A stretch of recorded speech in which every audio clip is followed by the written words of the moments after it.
Long ago, in the rolling hills of Bethlehem, when the land of Israel was ruled by King Saul, there arose a great conflict between the Israelites and the Philistines. The Philistines gathered their forces for war and camped at Ephes Dammim, while the Israelites camped in the valley of Elah. A vast plain separated the two armies. From the ranks of the Philistines stepped forth a giant named Goliath.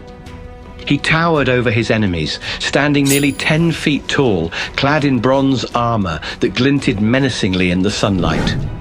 His spear was like a weaver's rod, and his shield was so large that a separate soldier had to carry it for him.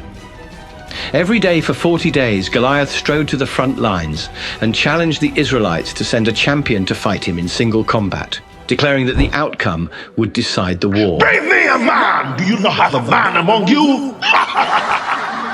But the Israelites were filled with fear, for none dared face the giant. In the nearby town of Bethlehem, there lived a young shepherd named David, the youngest son of Jesse. David was not a warrior. He was a tender of sheep, with a gentle heart and a strong faith in God. His 3 elder brothers were part of Saul's army, and Jesse, their father, sent David to bring them food and to learn of their welfare. Take 10 kilograms of this roasted grain and these 10 loaves of bread, and hurry with them to your brothers in the camp. And take these 10 cheeses to the commanding officer. Find out how your brothers are getting on, and bring back something to show that you saw them and that they are well. David arrived at the camp just as Goliath was issuing his daily challenge.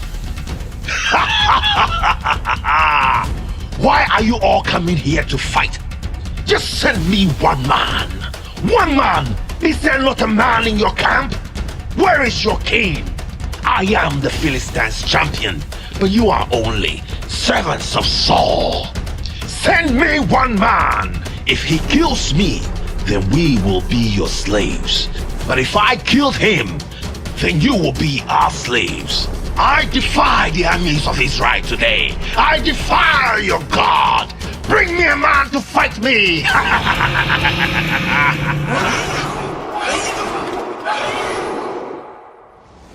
David was struck by the fear in the hearts of his countrymen and felt a righteous indignation at the Philistines' defiance. Who is this uncircumcised Philistine that he should defy the armies of the living God?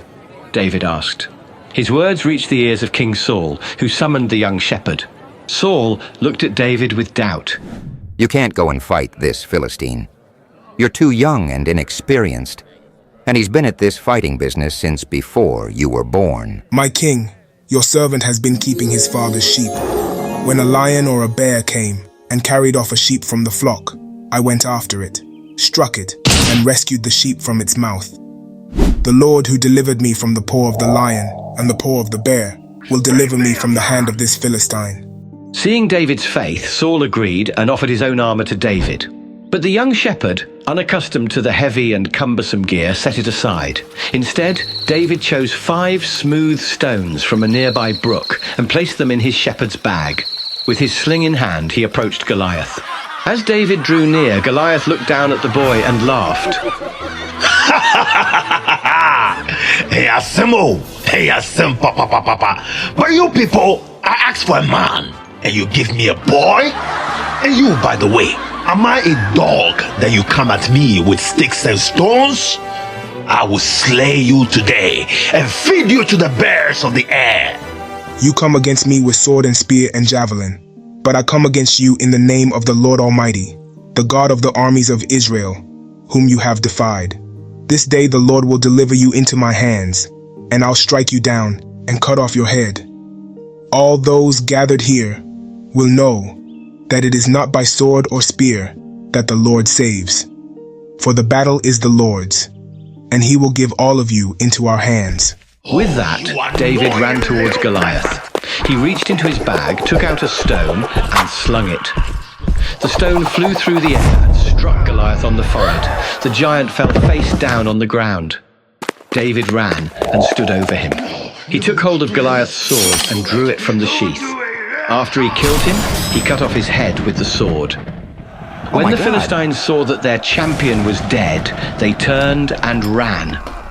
The men of Israel and Judah surged forward with a shout and pursued the Philistines, driving them back and plundering their camp. Thus, with faith and courage, David, the shepherd boy, defeated the giant Goliath, bringing victory to Israel and demonstrating that with God's help, even the smallest and weakest can overcome the mightiest of foes.